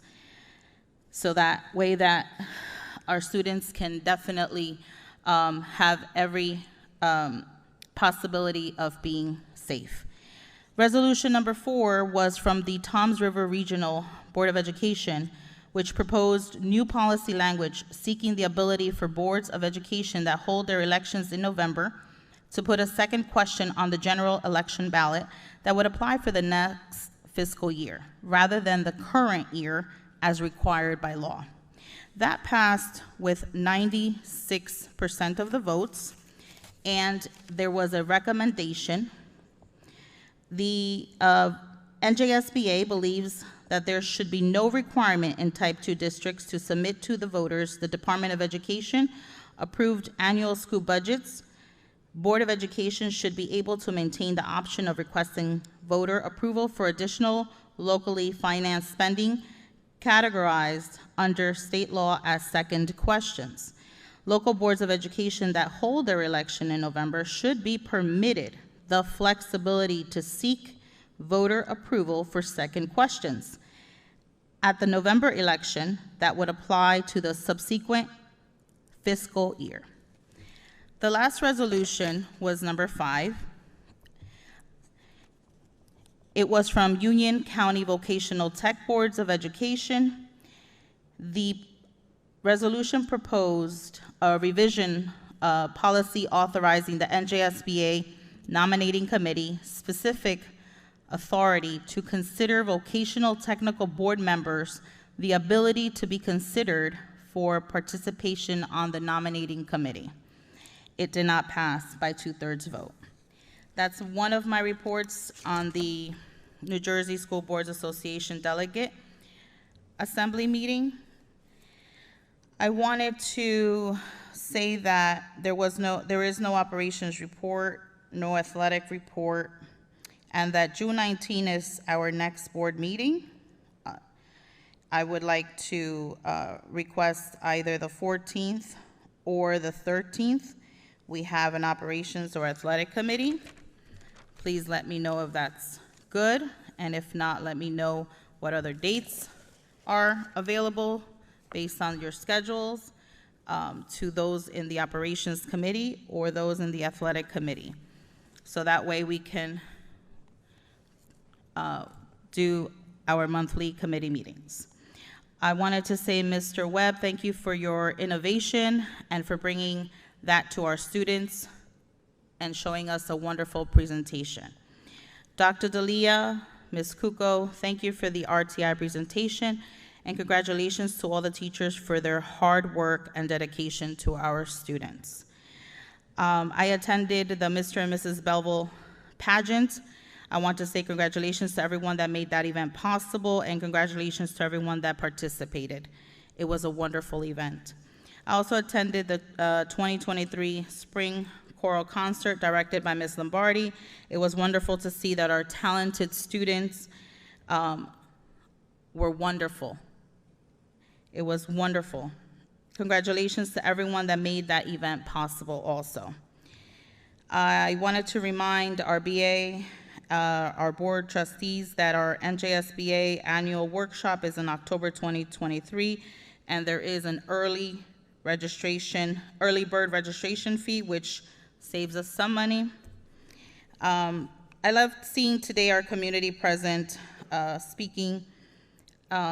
It's great to know that our students are listening. As you all know, we have here at the board table Belleville High School student board trustee Jody Velez sitting up here. Perhaps we should have the students vote on subjects such as uniforms, such as cafeteria food, such as school trips, etc. Having student input should be our priority. Back in 2017, when I was the VP of the HSA, when we booked the senior trip, we had, and Gabby remembers, we had Mr. Rhodes send out an email to the students that were seniors graduating, and we wanted them to give us some input as to where they would like to celebrate. And I think, it was a wonderful idea, because at the end of the day, they're the students. We're not the students. We're not reaping those benefits of traveling, going to school field trips. They are. So it's amazing to know that, one, we are communicating with them, and two, that they are actually out there doing what they want or enjoy to do, which can definitely enhance their on-hand experience. So perhaps we should, this is new. This is the first year we've had a student representative up here as a trustee. We've always had the SGO president come here and give us our report, but this time around we have an actual student trustee, and perhaps we could or should, Mr. President, be more hands-on and give some directive of this position so that we can be inclusive with the students. We had a student come today and speak about uniforms, and I think that it would be that has opened the door to my thought process to see how we can have student input. Well, Ms. Jocko, if I can kind of get in there, I mean, Ms. Velez is a perfect example of how we're trying to bring that student opinion and that point of view to the board. I mean, she's the exact embodiment of what we just spoke about right now. She is. But if we could have some sort of a student voting option, that would also be important, I think, so that the students know they are part of the decision. It's always important to be inclusive. And lastly, happy Father's Day in advance. Thank you to all the great dads out there for their wonderful work as a parent. It's a very hard job, and it's wonderful that you guys do a great job being dads. Thank you. Trustee Diero. Hi, yes. I would like to personally thank everyone for coming out tonight, or those viewing online. It's my sincere hope that all the mothers represented as part of the district, whether teachers, administrators, board members, parents, guardians, all had a very happy Mother's Day yesterday. I also had the distinct privilege, along with some of my colleagues up here, of attending the recent art show and spring concert at the high school, where I was simply amazed with all the talent that was represented there that night. A lot of heart and soul was put into that by all that were involved. It was a great, great evening of entertainment.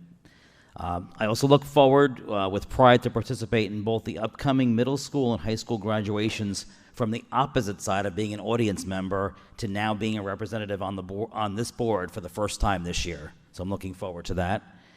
I have been actively engaged over the past few months with some of the required trainings from the New Jersey School Board Association, as well as some additional classes that have been of interest to me. as I have the desire to learn and grow as a board member and to be able to contribute wherever I can be of value. So I would like to thank this board for giving me those opportunities. Thank you very much. Finally, I thank you so much to our teachers for all that you do, whether seen or unseen. It is great. Thank you for all the job that you're doing. Teachers Appreciation is a day, and we can only give you what we can give you, but you've gone over and above, and we appreciate. Our words may not mean that much, but thank you for all that you do for us and for our students in this district. We appreciate it. So everybody have a great night. Thank you. Thank you. Trustee Dattis. Good evening. I hope all the moms had an excellent Mother's Day. I wanted to say congratulations to the winners of the Mr. and Miss Belleville pageant. This Saturday is the multicultural event right here at the high school from 11 to 2. I hope everyone can stop by. Happy Teacher Appreciation Week to all the educators. Lastly, I have to mention my daughter getting up here to talk. Super proud of her. I think she may have done better than me. She's been asking me for months to get up here and do that. So I'm just very proud of her, and that's about it. So everyone have a good night. Thank you. I think we're all really proud of her. That was pretty cool. Trustee Williams? Juanita Williams. Juanita Williams. Thank you, Mr. President. Good evening, everyone. Thank you, everyone who came out tonight to voice their concerns and passions regarding our district, and to our young scholar, Ms. Dattis, who spoke tonight, who continues to show that Belleville is where learners become leaders.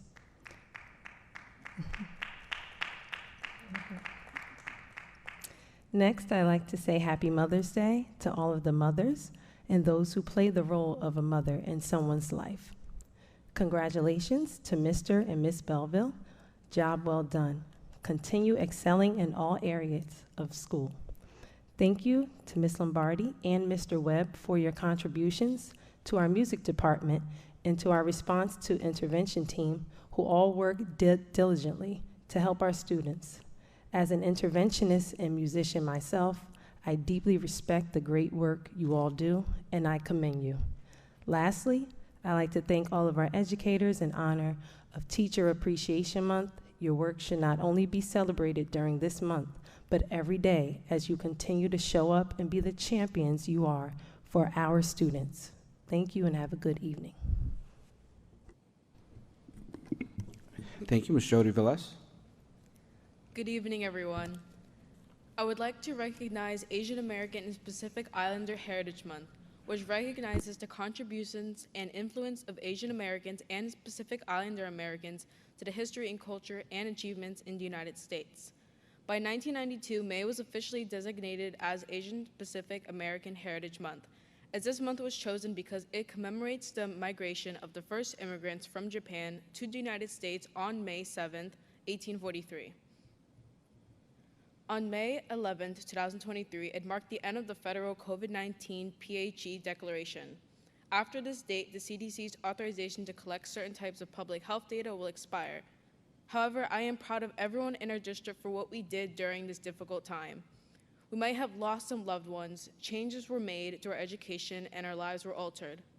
From virtual learning to our computers to getting back into our buildings, let us remember to continue having that support towards one another. Even if something like this doesn't happen again, I think the way that we came together as a community and we helped our teachers, our classmates, and everyone in the Belleville district has made us stronger. Also, Belleville High School is having its elections for student government and the 9th through 12th grade positions. They will begin campaigning soon, and we will have a second student board representative elected by June. This position that I have now is an honor to have, and I cannot wait to leave something behind for the next person. Lastly, I want to congratulate the class of 2023 seniors for what they have accomplished and the places they committed to, as National Decision Day was May 1st. Whether they're going to a 4-year college, 2-year college, trade school, military, workforce, this class persevered despite the obstacles from freshman year to now. Thank you and have a good evening. Thank you very much. Vice President Benamini. Thank you. I just wanted to point out that our students and all of the events that we attend here at the high school, the middle school, and some of the elementary schools, depending on which school is we're the representative of. There's just so much more than looking at a child and coursework and grades that they get. It's more than just their coursework. It's knowing that maybe they were in the Mr. and Miss Belleville pageant, maybe they were in the play, or maybe they were in a concert. So I just want everybody to remember that when we start looking at coursework and grades and things like that. Just want to say congratulations to all the seniors. The senior prom is May 17th, and the senior barbecue is May 23rd. I am sure that they're getting very excited, and we're very proud of our seniors. This Saturday, Multicultural Day, I think Nikki Daddis mentioned that, from 11 to 2, right here on the Belleville High School grounds. Also, Scholarship Night is June 8th. And thank you for all of the organizations in town and everyone who donates money to Scholarship Night so that many of our seniors who are going on to colleges or to do something else have a little bit of money to get themselves started. The Township Community Bike Ride is June 3rd, here at the high school grounds as well, at 10:30 in the morning. I don't want to forget to say thank you to all of our teachers for everything that you do.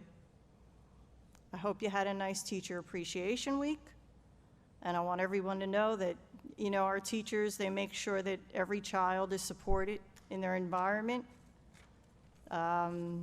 They do everything from, look, my kids have gone through school here. They take care of our children. They have compassion, their creativity, genuine love for all of our students. Work teachers perform goes far beyond the classrooms. We just really want you guys to know that we thank you very, very much for all that you do. So thank you, and thank you guys for always sitting here and being supportive to us as we are to you. Have a good night. Thank you. This is it's a little bit tough being the last one to go because I echo a lot of the sentiment that is spoken here, so I won't really go back into repeating them. I do agree. Our teachers are, and you guys do an amazing job, and there's not enough great things that we could say about you and our staff here at the district, so thank you. Same to our mothers. Congratulations and happy Mother's Day. Happy Father's Day to our fathers coming up soon. So I'm a big motivational quote guy, and today I was setting up my office, and I found one of my favorite ones, and I wanted to share it with kids in the district. We have, my wife and I are the crew parents of our kids, so our kids are constantly coming to us, kind of asking us for advice and asking our opinions and stuff, and you know, a lot of them are moving on to this is their last year, and they're moving on from crew, so, and we just had our local race here, which our kids won a lot of medals. That was pretty awesome. So they're always kind of coming back, telling us how amazing we're doing. And you know, now last year we were the feedback I got this year were from kids that got to feel some of those new programs or new activities, new equipment, new facilities that we've already implemented. So they kind of came back and one of their students kind of made a statement saying that she felt more prepared being in college because it wasn't like she was being exposed to something for the very first time. So I thought that was amazing. And you know, motivating these kids are one of the biggest things that we do. This weekend we have Stoughton. We're away Thursday, Friday, Saturday. Hopefully we're winning some medals there as well. But I wanted to share this quote because it does speak to me, and I know this is a perfect environment to share it with. And that's, good things come to those who believe, better things come to those who are patient, and the best things comes to those that don't give up. So that's my message to our kids here. Just don't give up. Keep pushing for the things that you want to achieve in your life. Our administrators, our teachers, our staff, our people here, our board members are an example of those unwillingness to give up. So I hope that as you're preparing to go to college and take on the challenges that you're about to meet, or go into the military, we were talking about that today with Dr. Tomko, our students going into our workforce, never lose that part of you that just continues to strive and not give up, because the best things are right around the corner. Hey, you clap for me too. Well, with that, I would say, can I have a motion to close our meeting? Motion. Second. All in favor? Any opposed? All right, have a great night, everyone.